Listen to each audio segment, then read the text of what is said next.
Hello and welcome to Beau Hannam Guitars and Ukuleles.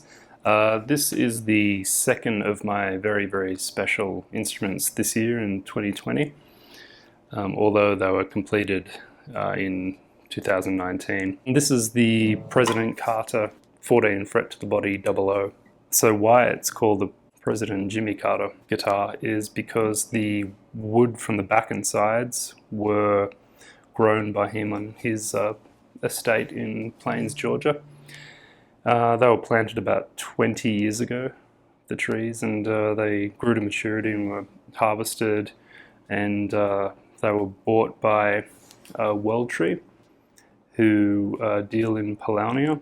Then Tree had the bright idea of cutting up some sets into guitar and ukulele sets and given to some lucky luthiers.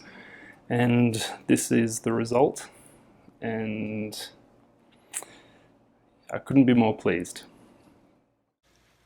After I filmed this sound sample, I found out that Duff McKagan from Guns N' Roses was going to be playing a song for President Jimmy Carter on my Carter guitar.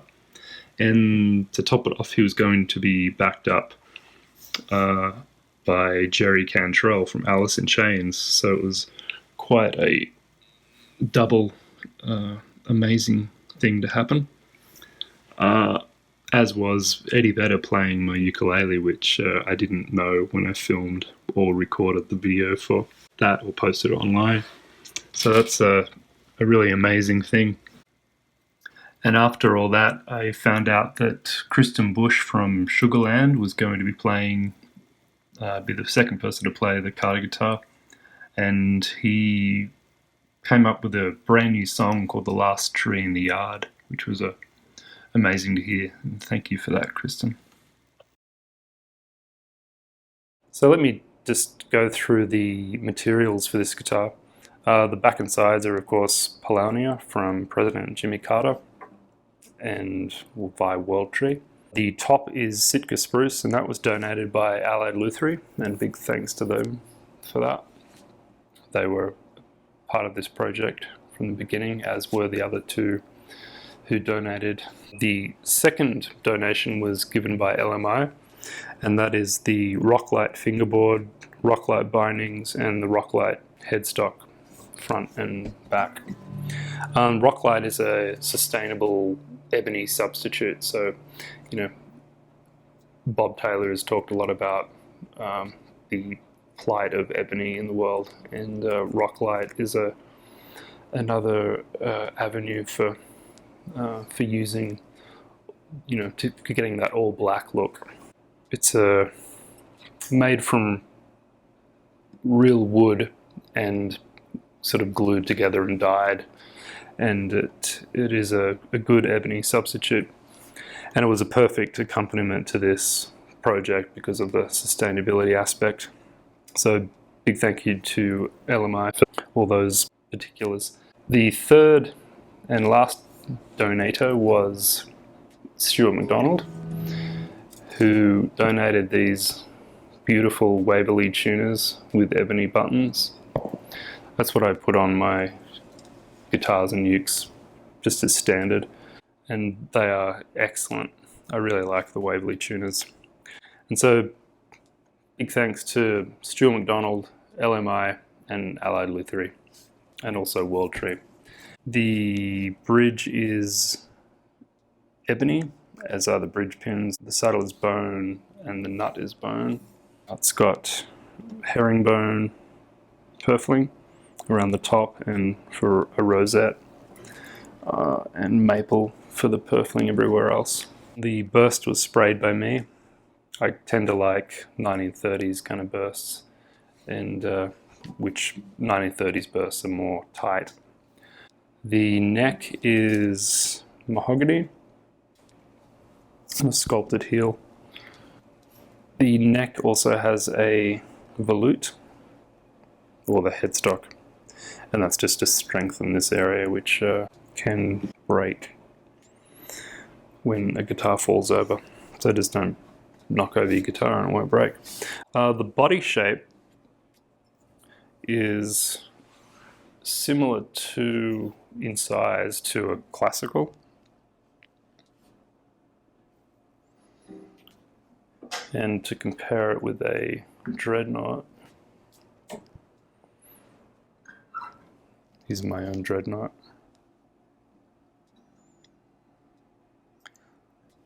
So I really like this shape. This is my personal guitar, the same shape, Tassie Blackwood.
These are 12 to 53 or 4 EJ 16s, Diodario strings, I mean.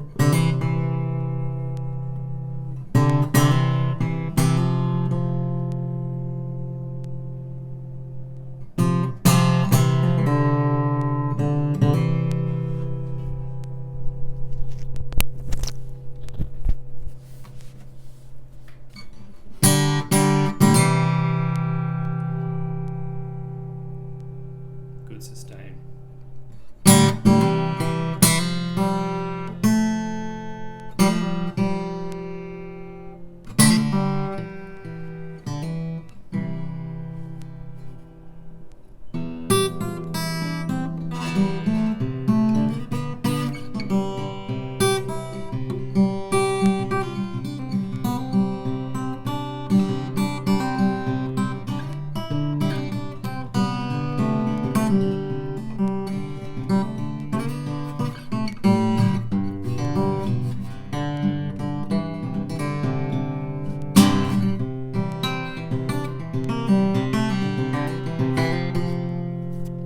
Practice before starting this recording.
So this guitar really sounds good out of the gate, so to speak. That might not be an American term. It sounds good straight away. Normally, guitars and specifically Sitka spruce instruments need, a year or two to open up.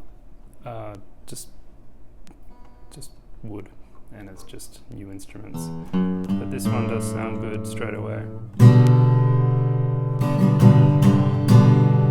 I mean, they all all sound good straight away, but there's a quality of like tightness and brashness which I expect in a new instrument, but I know it's going to fade away. But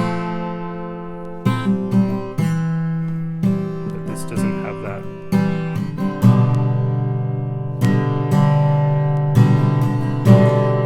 Paulownia it's one of the lightest hardwoods, so it's like balsa wood. So the back and sides are probably absorbing a little bit of the brashness or something. Who knows how these things work?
Nice and deep.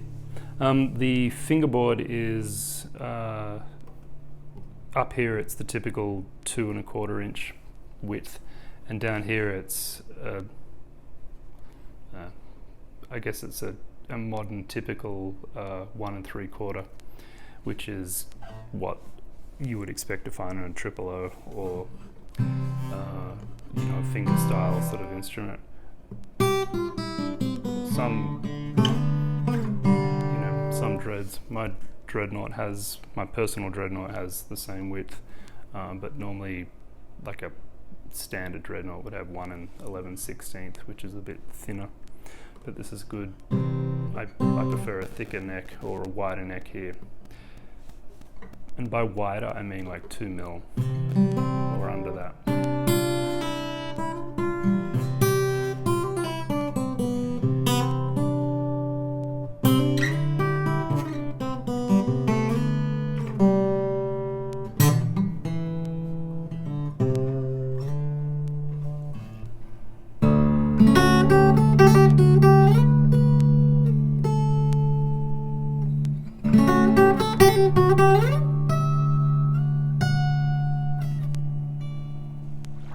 So thank you so much for watching. I hope you learned something. Please subscribe and hit the notification button if you want to become aware instantly of all the things that I post on YouTube.